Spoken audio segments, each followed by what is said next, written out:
Retornamos agora com o programa Mercado e Ação, recebendo Carlos Marchionati, economista, formado aqui pela nossa PUC do Rio Grande do Sul. Seja bem-vindo, Carlos. É um prazer estar aqui. Muito uma honra ser convidado. Beleza. O Brasil está numa situação bastante delicada nesse momento, o mercado está muito sensível. É verdade. E o maior medo das pessoas hoje é o retorno da inflação. Ela parece que está subindo o muro e as pessoas estão enxergando a inflação do outro lado, estava escondida. Como é que é esse processo? É verdade essa sensação? Existe esse risco? As famílias estão sentindo isso. Estão sentindo. Um dos fatores principais da inflação é o aumento descontrolado do gasto público. Impulsiona a demanda e os preços crescem. Existem outros fatores, por exemplo, a depreciação do real faz com que seja mais caro importar e as pessoas têm que comprar no mercado local. Isso também pode gerar um aumento de preços. Isso aí seria, então, uma ausência de oferta. Ausência de oferta. Ausência de oferta. Total, ausência de oferta. Pode ser tanto pela demanda quanto pela oferta. Então, nós temos dois tipos de causadores de inflação, vamos assim dizer. Perfeito. Demanda e oferta. E também a inflação causada por expectativas. Por exemplo, o Banco Central disse que a meta de inflação é 5%. Vai de R$100 vai para R$105 a média dos preços no mercado. E, de repente, por algum motivo, vai para R$110. Aumenta 10%. E as pessoas pensam, ano que vem não vai aumentar 5%, vai aumentar 10%. Então, a expectativa do futuro influencia na inflação. Explica. O que aconteceu no passado? O medo, a expectativa. O pessoal começa a se tornar prevenido, precavido em relação ao futuro. Eu já aumento antes que aconteça o fato. Geralmente é o empresário que faz isso. Isso é uma questão de credibilidade de governo. Total.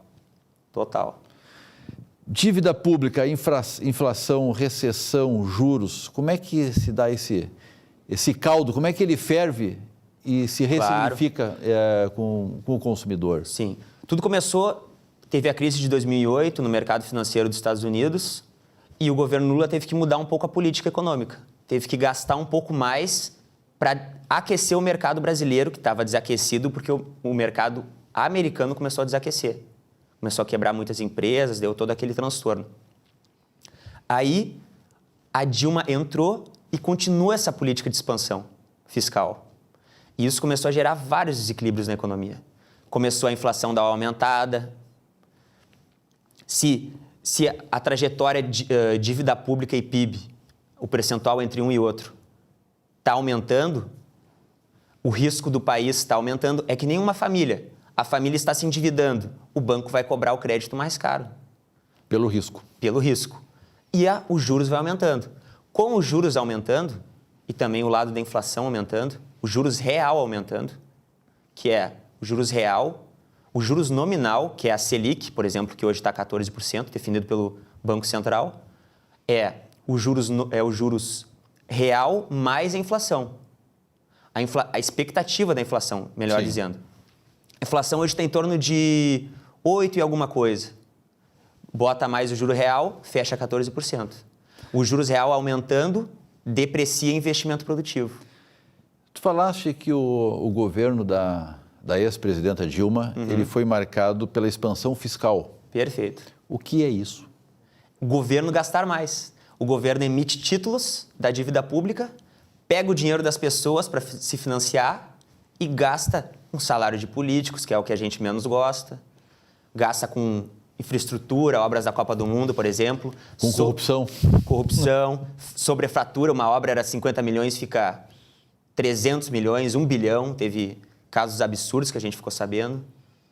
Salário de políticos, obras, pagamento de folha de funcionário, mais cargos comissionados. Na verdade, tu começa a pegar uma coisa ou outra, ela se transforma em credibilidade, né? E uma economia, quer me parecer, que ela é, se não totalmente, mas quase totalmente sustentada pela credibilidade. Credibilidade no governo, no governante, enfim, em todos os ciclos. Tem o fornecedor, o consumidor e o governo. Perfeito. Se não houver confiança entre essas três peças da engrenagem, não tem economia saudável. Não tem. Seja pelo lado de preços, juros, o crescimento do PIB fica fragilizado, o câmbio principalmente. A gente importar um iPhone, por exemplo, fica complicado. O preço do iPhone fica mais caro. PEC 241. Isso tem que desmistificar isso. Então, começa. Estão dizendo que vai ter um teto máximo para a saúde e para a educação. Não é verdade. O que tem é um piso mínimo. Um piso mínimo estabelecido pela Constituição, pela lei da PEC, pela emenda constitucional, falando melhor. Tá, essa PEC ela está estabelecendo o limite de gastos Global. Global. Global. Todos os gastos do governo, conforme a inflação. Tá. Os gastos do governo, eles são percentuais da sua arrecadação. Percentual. Ele tem, eu vou gastar 5% da arrecadação em saúde ou 5% em tipos de obras. Isso. Se a arrecadação é menor, o gasto é menor ou permite a construção de dívidas? Permite a construção de dívidas. E aí acontece todos os efeitos nocivos que eu disse. Aumento da taxa real de juros, inflação. Em termos de economia, o gasto que o governo faz, então, numa circunstância como esta, em que as arrecadações diminuíram, Perfeito. mas ele permanece no nível de gasto, provoca um endividamento maior. Por consequência, aumenta o risco e aumentam as taxas de juros cobradas sobre essa dívida. Perfeito. Eu não consigo mais financiar barato. Perfeito, como uma família. À medida que a família vai se endividando, é mais perigoso emprestar dinheiro para ela, empurra o preço do crédito para cima. Aliás, quem empresta gosta dessa circunstância, porque aumenta o risco, mas a taxa é bem maior. Quais são as maiores fontes de recursos do governo, não em arrecadação, mas em empréstimos, em colocar dinheiro no cofre do governo emprestado? Vem especialmente de bancos, instituições financeiras, compram os títulos públicos do governo. Tem o Tesouro Direto, que é o indivíduo, pessoa física, comprando títulos do governo. Existe isso. Eu, inclusive, invisto uma parte da minha renda nisso. Mas isso chega em torno de 1% total. O resto é título público de empresas, instituições financeiras. Tem um pouco da dívida mobiliária federal, da dívida pública, do setor externo. Mas vem se reduzindo cada vez mais, tanto que o Brasil se livrou do FMI no governo Lula. Conseguiu pagar grande parte da sua dívida. Então, a dívida do Brasil hoje é em banco. Instituições financeiras e empresas. Mas fala-se de dívida externa. É um assunto já um pouco ultrapassado. O Brasil já passou por esse problema. Ultrapassou? Já passou por esse problema. Então, problema do FMI, né? Um professor meu dizia, Pedro Álvares Cabral chegou no Brasil, o FMI chegou junto. Dizia ele, né? Mas esse problema não é o mais preocupante no momento. As eleições nos Estados Unidos agora que estão prestes a se liquidarem. Uhum. Eu digo liquidar porque está uma guerra entre eles, daqui a pouco um mata o outro, coisa parecida. Mas essa eleição ela vai ter um efeito na economia. Com certeza. Global, e o Brasil participa disso. Perfeito. Qual é o efeito que vai previsto acontecer no Brasil? No Brasil, o que pode acontecer é o seguinte, o governo americano vai ter o lado fiscal e o lado monetário.